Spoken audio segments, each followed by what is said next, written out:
So, you want to be a top in the year 2020? Well, I could tell you how, but then I'd have to kill you. Hello again, everybody. I'm Eli's dad with Project Eli, where we educate, lead, and inspire. And I invite you to join Eli and me today as we go over 10 different ways that you can become a Top Gun using lines from the movie Top Gun. So, climb aboard the plane and be a maverick, and let's get started. First line, one of the most famous ones, which is, and Maverick says this, "I feel the need." And then Goose says, "the need for speed." To become your most productive self, your first requirement is to identify and clarify your purpose. In 2020, let's identify and single out our purpose. This pill, the purpose pill, is to be consumed on an empty stomach before breakfast. First thing in the morning, start your day with your why. Have that seed planted in fresh soil before you go to all of your social media stuff. Take a few minutes to water it and visualize what the plant's going to look like when it's fully grown. You don't need to ponder on how nature's going to make your seed sprout. After all, you know your plant needs sunshine, but do you know how sunshine works? No, but you know it works. Make sure your plant, your vision, is exposed to sunshine, your subconscious mind, and know that it will work, creating leaves, branches, and most importantly, additional seeds to populate your garden. Stinger, he's one of the officers, and this happens after Maverick, in one of the first scenes in the movie, helps guide in one of his people that he's flying with that kind of lost it and is all nervous, and he's helping him land on the aircraft carrier. And Stinger says to him, "Maverick, you just did an incredibly brave thing. What you should have done was land your plane. You don't own that plane. The taxpayers do. Son, your ego is writing checks that your body can't cash." The formula for production is purpose times passion times pace times performance times persistence. You see, the sibling of purpose is passion. If your vision, your dream, does not get you excited each day, you got the wrong dream. How do you know if you have the adequate passion? The answer is that you're willing to pursue avenues where you have little or no expertise to achieve your purpose. Now, for me, the requirements include, with making this channel, is overcoming the technical challenges of computer usage, severe social media ignorance, and a general disdain for modern devices. You see, I was trained to be a face-to-face salesperson, trainer, and speaker. Why should I have to learn all this new stuff? Because today, if I want to achieve my purpose, they're necessary components of success. Therefore, I got to seek out people that are 30 to 50 years my junior because they know what I don't know. Passion means wanting results more than complaining about why a particular roadblock is an unmovable object. Passion means being the irresistible force that will not be denied. Everyone's roadblock is different. It could be money, expertise on a crucial subject, youth, old age, time, spousal support, location, the need for mentorship, language or cultural barriers, physical handicaps. I mean, the list is endless. There are always individual shortcomings. Passion is the pill that alleviates that symptom. And for best results, you want to consume the passion pill on a full or empty stomach at least 3 times a day to achieve maximum results. Certainly when you wake up, certainly when your head hits the pillow, and it's also a good idea to take like a little siesta in the middle of the day and revisit. Our next quote from the Iceman at the end of the movie, after they've killed everybody they need to kill and gotten back to the carrier. Iceman says to Maverick, "You can be my wingman anytime." And Maverick says, "Bullshit, you can be mine." You see, sometimes being a leader also means being a follower. Taking myself as an example, I have certain paradigms that I grew up with, but if I want to succeed in today's times, it's essential that I understand what Generation X, Generation Y, millennials, all the different generations are thinking, what their motives are, what their attitudes are. You can see that when you look at, as an example, Nordstrom's used to be the store that my wife was, "Oh, I get to go to Nordstrom's. Wow, fantastic. That was the store to go to." They're going out of business. So is Sears. They're losing business. Times change. Attitudes change. If you want to be able to understand these attitudes, you have to have people around you that have those attitudes, and you have to learn from them.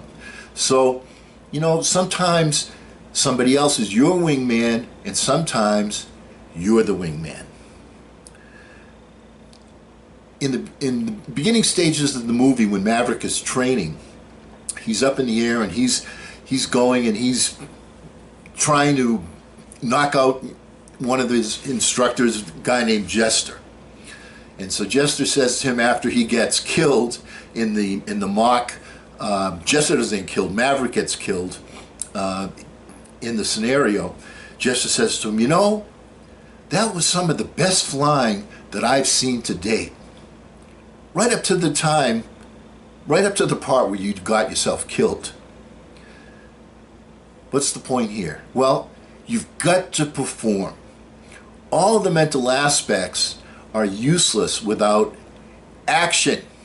There's two reasons for this. First, without performance, your partner, the universal mind, will abandon you.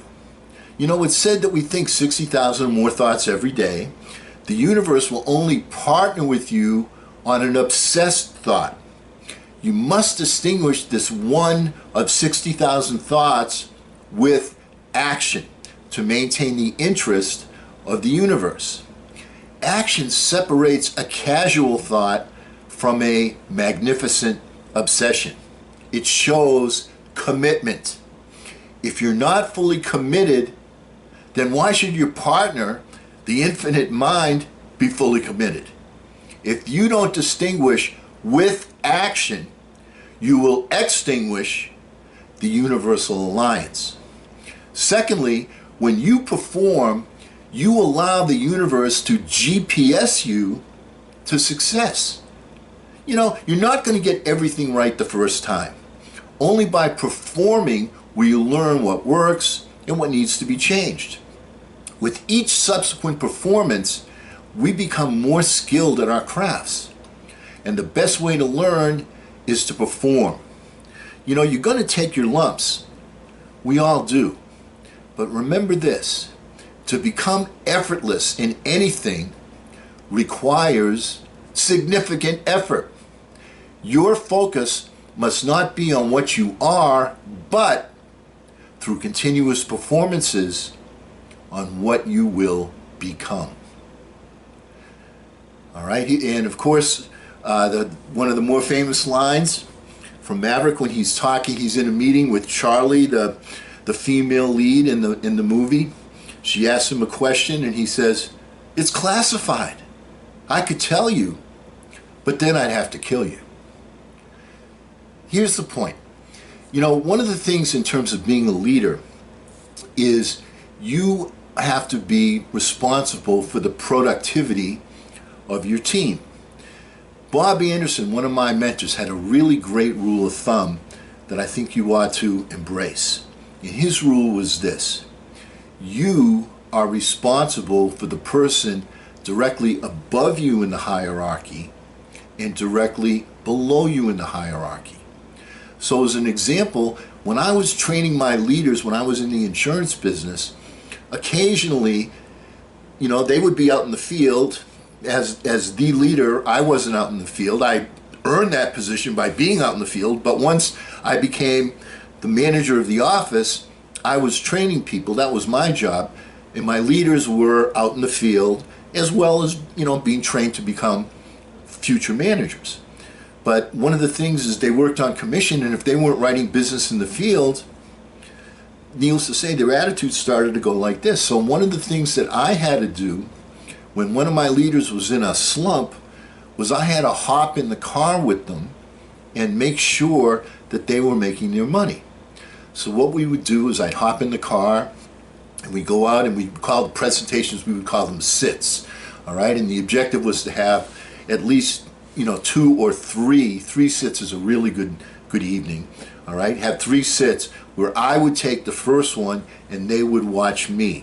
And then they would see all the basics performed exactly the way I taught them to do it, exactly the way supposedly they were teaching other people to do it. And you know what happened? Every time I go out in the car with them, I always wrote business. Always wrote business. And then the second sit was for them to go out, and I would sit there and I would watch them. So I could critique and I could see, sort of remember the PESO system: prepare, educate, show, observe, supervise. All right, well, first I showed them how to do it. Then I went out in the field, I saw what they were doing, and if I saw something that needed to be tweaked, I would tweak it. And if they did it right, I would say, you're doing it right. You're doing it right. But you're responsible for the person above you and below you, and a lot of times you can't express exactly, why aren't you getting the job done? What's wrong out there? Why aren't you writing business? Well, I could tell you, but then I'd have to kill you. Means they don't really know. One of the other scenes, Maverick's out there, and he's in a scene with the Iceman in the sky during their training. And during their training, he is supposed to be right with the Iceman, but he meanders off, and that not only does he get killed, but then the Iceman runs into a problem too. So then they meet up in the locker room, and Iceman says to him, Maverick, it's not your flying, it's your attitude. The enemy's dangerous, but right now, you're worse. Dangerous and foolish. You may not like who's flying with you, but whose side are you on? A lot of times in team aspects, you're going to be working with people, or in sports playing with people that you don't necessarily like them, all right, personality-wise. But what you have to do is you have to put that personality difference to the side and work with them and find the things that you have in common, which is reaching the business objective or reaching the team objective or winning a game. I can tell you for certain, Eli, that there were players that I played with in high school and college that I didn't like a whole lot. All right, they were not my favorite people. But you know what? During the game, you can't be thinking about that. You have to be thinking about your objective. That's going to be your focus. And whether that game is basketball or business, you've got to keep your focus on the end result, on the objective. And remember to be a team player. Another scene from the movie Top Gun is when Maverick goes out and gets one of the instructors and defeats him, but he flew below the deck to get him. And so the two instructors are talking to each other, and one of them, Jester, says, his fitness report says it all. He flies by the seat of his pants. Totally unpredictable. And then Viper, who's the big boss, says, well, he got you, didn't he? Here's what the point is. As a leader, when you're looking to develop and train and find a mentee to move up in your organization, to assume more responsibility, to replace you so you can do other and more things, you want to be looking for the thoroughbred.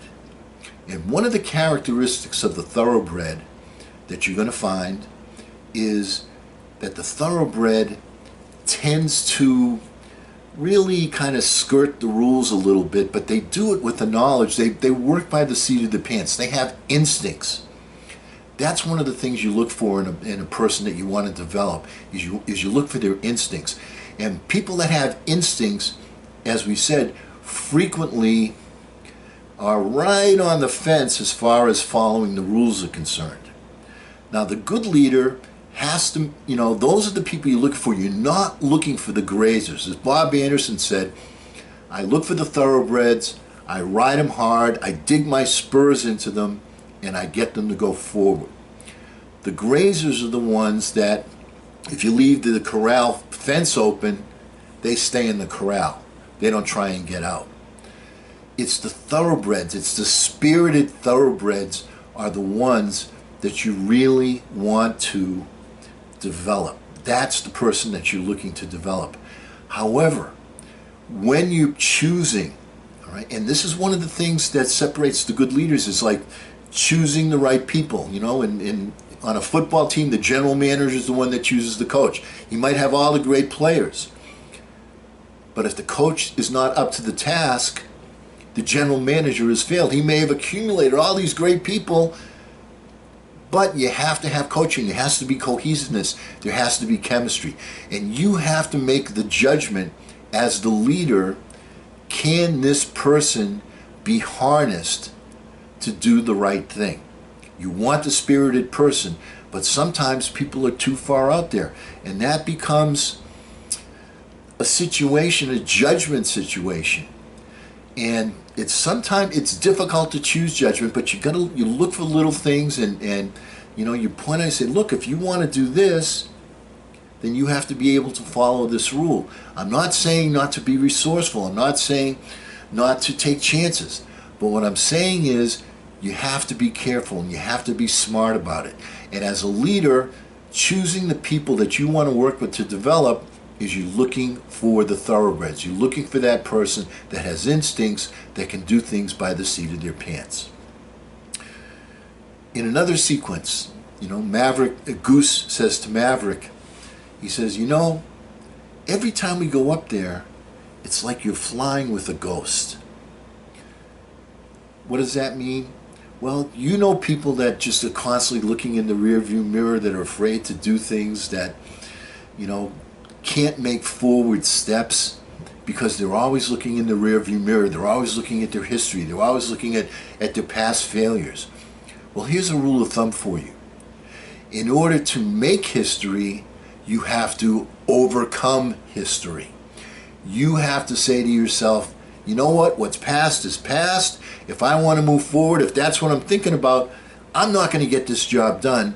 I have to move forward. I have to have laser focus on what's in front of me and get my eyes out of the rearview mirror and look through the windshield and look at the road ahead. Because that's the only way that we're going to achieve what it is we want to achieve. And our final scene that I want to quote is from my favorite character in the movie. He's got a very small role, but he's the guy that runs the ship where they take off and go and do their fighting. And his name in the movie is Stinger. And the scene is at the end of the movie where Iceman is up there, and he's up there with two people, and Maverick's ready on the ship to fly out to help them. And what happens is when they go up there, the Iceman and the other guy that runs the other plane is called Hollywood. The other pilot's Hollywood, and Hollywood gets hit. And Iceman's saying, "Wood been hit, wood been hit, wood's been hit." All right, and so they launch Maverick from the catapult, and he goes out there and he's supersonic and he goes into fight. And then they say there's 6 planes fighting the Iceman, and Maverick goes in to help him fight. And then Stringer turns to his assistant and says, "Ready Willard and Simpkins on cats 3 and 4. And then the officer responds, "Both catapults are broken, sir." And Stringer says, "How long will it take?" He says, "It'll take 10 minutes. Stringer says, "Bullshit. This will be over in 2 minutes. Get on it." One of my favorite scenes. Well, what he's really saying there is sometimes you've got to say, "I don't care how you do it. Get the job done. Be resourceful. This thing's, the window of opportunity is this big. We can't miss this opportunity. Opportunities are seldom labeled. So you have to be cognizant when there is an opportunity. You have to be ready." And he's saying to this guy, "Hey, 10 minutes, this thing's over in a New York minute. Let's get going." So you need to be able to light a fire under your troops. All right? Our thought for the day is from Andy Dufresne, who escaped from his prison in the Shawshank Redemption. And his quote is, "Get busy living or get busy dying." And because we will never end a meeting on a philosophical note, get out there, be a Top Gun, get out there and charge! I'm Eli's dad.